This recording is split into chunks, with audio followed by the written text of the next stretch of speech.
नमस्कार दोस्तों, आप सभी लोगों का स्वागत है और एक नए वीडियो में। सेबी प्रमुख माधवी बुच अभी हिडनबर्ग के रिपोर्ट से बाहर भी नहीं आई थी कि एक और रिपोर्ट ने उनको सवालों के घेरों में फंसा दिया। सेबी प्रमुख फिर से सवालों के घेरे में है। हिडनबर्ग के बाद अब इस नई रिपोर्ट से बढ़ेगी टेंशन। देख लेते हैं क्या है रिपोर्ट। सेबी की मुखिया माधवी बुच फिर से सवालों के घेरे में है। माधवी पूरी बुच पर सेबी के अपने 7 साल के कार्यकाल के दौरान कंसल्टेंसी फर्म से रेवेन्यू कमाना जारी रखा था।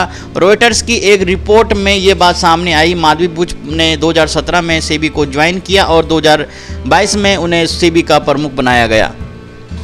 रॉयटर्स ने कंपनियों के रजिस्ट्रार के यहां उपलब्ध कागजों की जांच में पाया कि अगोरा एडवाइजरी प्राइवेट लिमिटेड से पिछले 7 सालों में $4,42,025 कमाए थे।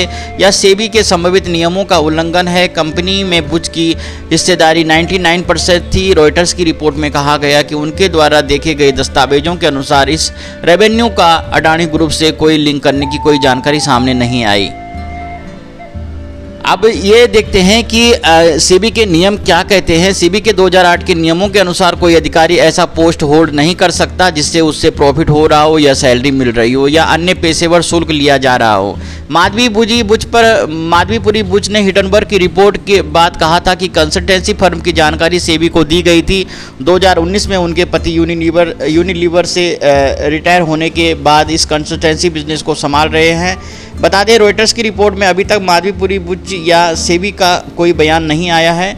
अब एक देख लेते हैं कि मामला क्या था। अमेरिकी शॉर्ट सेलर कंपनी हिडनबर्ग ने अपनी ताज़ा रिपोर्ट में 2 कंसल्टेंसी फर्म की बात कही थी। रिपोर्ट के अनुसार सिंगापुर की अगोरा पार्टनर्स और इंडिया की अगोरा एडवाइजरी को संचालन माधवी बुच और उनके पति कर रहे थे। हिडनबर्ग की रिपोर्ट के अनुसार सिंगापुर कंपनी रिकॉर्ड के आधार पर कहा था कि माधवी पुरी बुच ने अगोरा पार्टनर्स की अपनी पूरी हिस्सेदारी को मार्च 2022 में अपने पति के नाम ट्रांसफ़र कर दिया था, लेकिन उनकी इंडियन कंसल्टेंसी फर्म में हिस्सेदारी थी।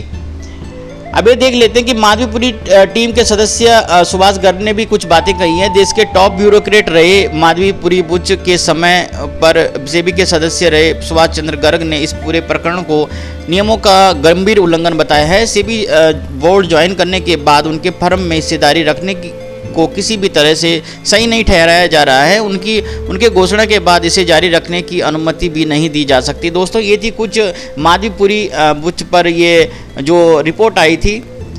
अगर आपको वीडियो पसंद आई प्लीज़ लाइक करना, शेयर करना, चैनल को सब्सक्राइब करना, क्योंकि यहाँ पर मैं ऐसे ही शेयर मार्केट से रिलेटेड और सेबी से रिलेटेड वीडियोज़ बनाते रहता हूँ। तो आप वीडियो को लाइक कर देना और चैनल को सब्सक्राइब कर देना। धन्यवाद।